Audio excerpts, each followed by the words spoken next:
Bismillahirrohmanirrohim. Assalomu alaykum Vodiy House va Vodiy Chorva kanalining hurmatli obunachilari va YouTube kuzatuvchilari. Mana bugun biz Andijon viloyati Asaka tumani Yuqori Bo'z nuqtai Navbahor 25-uyda turibmiz. Ya'ni Muhammad Ayubning uyida.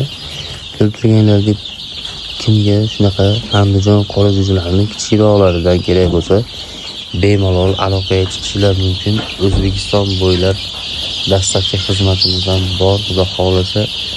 Xo'p, bu jo'jalarimizni hozirda 3 kunlik bo'lib qoldi.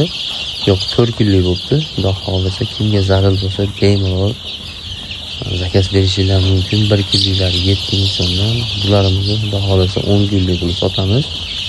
10 kunlik bir haftaliklarini 10 so'mdan beramiz xudo xolasa. 10 kunligi 12 so'm, bir haftaliklari 10 so'mdan beramiz xudo xolasa. Kimga zarur bo'lsa Assalom berib qoldiramiz, aloqaga chiqinglar, operatorimiz bo'lgan keyin javob beradi. Ancha-muncha javob beramay qolgan joyiga albatta uzr so'raymiz. Qayta-qayta telefon qilsanglar, xudo xolasa, nasib bo'lsa bemalol jo'jani olib ketsanglar bo'ladi.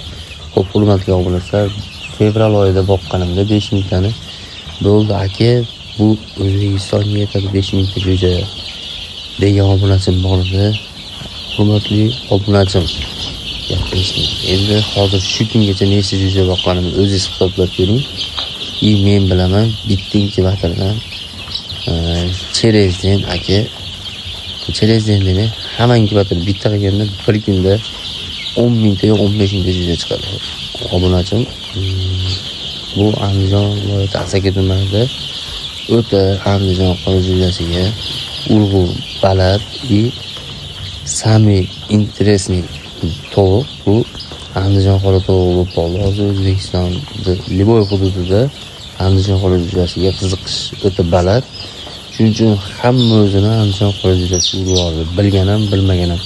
Kimdir aytyapti tumshug'ini kesish kerak deyapti, kimdir aytyapti boshqa narsa qilish kerak deyapti. Yo'q, hurmatli do'stlar, qaranglar, tumshug'ini kesdinglar, xo'p. Kesganinglardan keyin oddiy misolda men sizlarga keltirib beraman. Bitta tunlaringizni olsangiz o'rtacha bir haftada o'sadi. Lekin ayol kishiniki 5 kunda o'sadi. Chunki ayol kishi bir kunda 3 marta, 4 marta qo'lini yuvishi mumkin, lekin bu jo'jalar mana misol mujoqqa qilgandan keyin suvda bir kunda hech bo'lmaganda 10 marta ichishi mumkin. Balki bundan ham ko'proq ichar. Endi men misol sanab ko'rmaganman, lekin shundan misol qilsanglar ham bo'ladi. 10 kun, uzog'i 20 kunda o'sadi. Shuning uchun unaqa gaplarga ishonib olmanglar, hurmatli obunachilar. Foydali kontentlar Vodiy Chorva kanalida bo'ladi. Bemalol kanalimizga obuna bo'lib, kuzatsanglar, hamma narsani